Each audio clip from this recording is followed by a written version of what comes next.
बड़ी बरकत है तेरे इश्क में, बड़ी बरकत है तेरे इश्क में, जब से किया है बढ़ता ही जा रहा है। नमस्कार दोस्तों, मैं नीरज शेरावत आपका नीजू क्लासेस के यूट्यूब चैनल पर हार्दिक स्वागत करता हूं। आज हम पढ़ेंगे 10 अप्रैल का करंट अफेयर और आज की शुरुआत हम करेंगे हरियाणा के साहित्य अकादमी पुरस्कार से।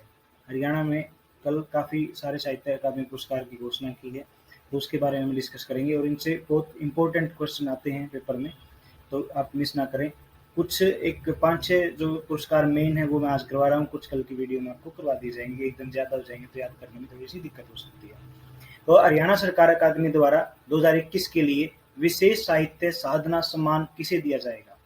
तो ये विशेष साहित्य साधना सम्मान, इसमें क्या आजीवन साहित्य साधना के लिए 5 लाख रुपए जो है वो डॉक्टर जय भगवान गोयल को दिए जाएंगे, जो कुरुक्षेत्र यूनिवर्सिटी से हैं और जिन्हें हाल ही में पद्मश्री अवार्ड मिला था शिक्षा और साहित्य के क्षेत्र में। तो जय भगवान गोयल जो कुरुक्षेत्र के प्रोफेसर रहे हैं कुरुक्षेत्र यूनिवर्सिटी में, उन्हें विशेष साहित्य साधना सम्मान दिया जाएगा और इसकी पुरस्कार राशि 5 लाख रुपए है। हरियाणा साहित्य अकादमी द्वारा आजीवन साहित्य साधना सम्मान किसे दिया जाएगा? ये समग्र साहित्य के लिए आजीवन साहित्य साधना सम्मान दिया जाएगा रोहित यादव को। मंडी अटेली से हैं ये, इन्हें 7 लाख रुपए पुरस्कार के लिए दिए जाएंगे। ठीक है, याद रखना कि आजीवन साहित्य साधना सम्मान जो है उसके 7 लाख रुपए हैं और साहित्य विशेष साहित्य साधना सम्मान जो है उसके 5 लाख रुपए हैं। हरियाणा साहित्य अकादमी द्वारा महाकवि सूरदास सम्मान किसे दिया जाएगा? तो महाकवि सूरदास सम्मान जो है गजलकार और साहित्यकार हरे राम को दिया जाएगा, जो फरीदाबाद से संबंधित हैं। इन्हें भी 5 लाख रुपए महाकवि सूरदास सम्मान के रूप में मिलेंगे। ये गजलकार रहे हैं, वरिष्ठ गजलकार और साहित्यकार हैं ये, हरे राम फरीदाबाद से। हरियाणा साहित्य अकादमी द्वारा पंडित माधव प्रसाद मिश्र सम्मान किसे दिया जाएगा?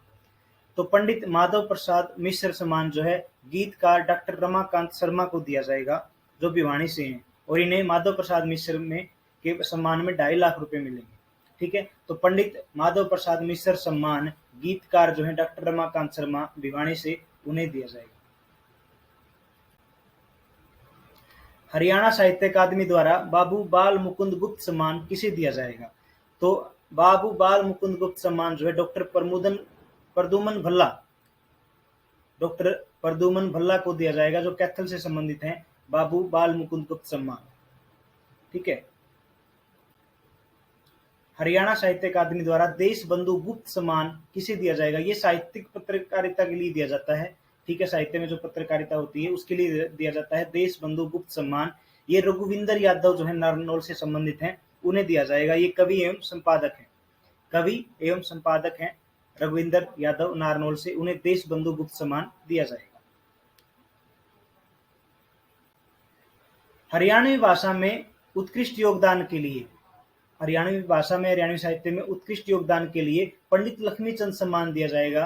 तो ये वी.एम. बेचैन जो भिवानी से संबंधित हैं, उन्हें दिया जाएगा। पंडित लक्ष्मीचंद जो सम्मान है वी.एम. बेचैन भिवानी से संबंधित है, उन्हें दिया जाएगा।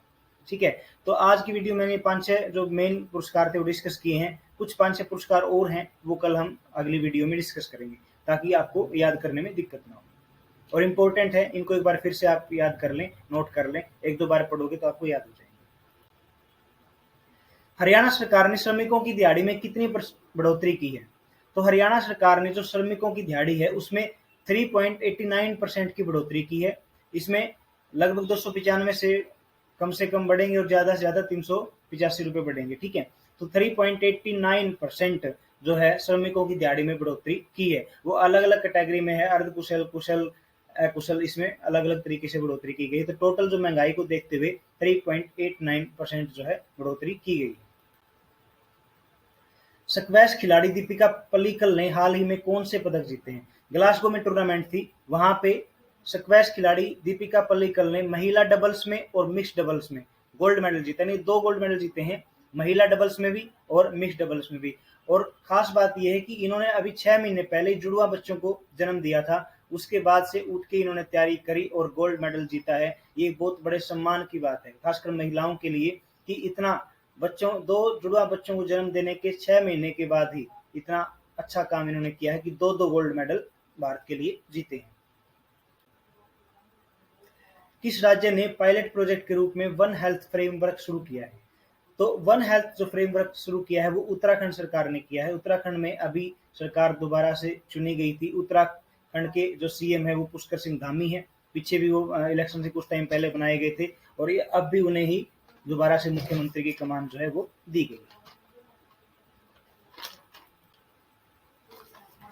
इलेक्ट्रिकल व्हीकल नीति में साइकिल शामिल करने वाला पहला राज्य। देखिए इलेक्ट्रिकल व्हीकल में क्या स्कूटियां या गाड़ी वगैरह चल रही है, बस भी चल रहा है, तो अब दिल्ली सरकार जो है वो साइकिल भी इसमें शामिल करने जा रही है। लगभग 10,000 साइकिल्स वहां पे स्टार्टिंग में दिल्ली में मंगवाई जाएंगी और लगभग 5500 रुपये वहां उनका जो चार्ज होगा। ठीक है, तो इलेक्ट्रिकल जो व्हीकल नीति है इसमें साइकिल शामिल करने वाला जो है वो दिल्ली है।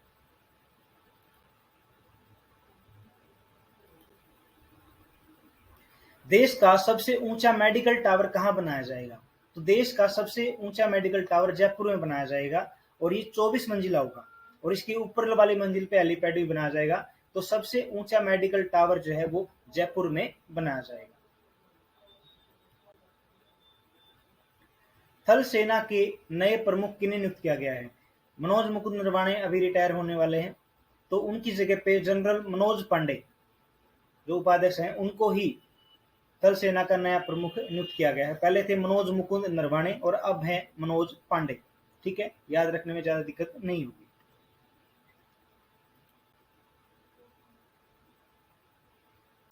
ये आवश्यक योजना नहीं, ये अवसर योजना है। अवसर योजना शुरू की है, तो एयरपोर्ट अथॉरिटी ऑफ इंडिया ने अवसर योजना शुरू की है। ठीक है, महिलाओं और बच्चों के लिए airport of authority of India ने अवसर योजना है, ये अवसर योजना शुरू की है। और एयरपोर्ट अथॉरिटी ऑफ इंडिया जो है 1995 में बना था और दिल्ली में इसका हेडक्वार्टर है। संजीव कुमार इसके करंट टाइम पे हेड है।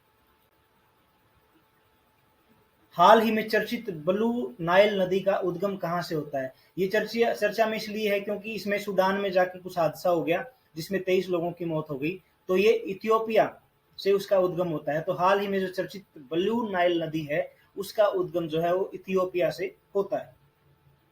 ठीक है, तो आज के लिए इतना ही। आज की करंट के हिसाब से जितने इंपॉर्टेंट क्वेश्चन आपके लिए बन रहे थे वो मैंने आपको इस वीडियो में डिस्कस किए हैं। ठीक है, ऐसे ही आप पढ़ते रहें, स्वस्थ रहें, मस्त रहें, अपनी सफलता के प्रति निरंतर प्रयासरत रहें। जय हिंद, जय भारत।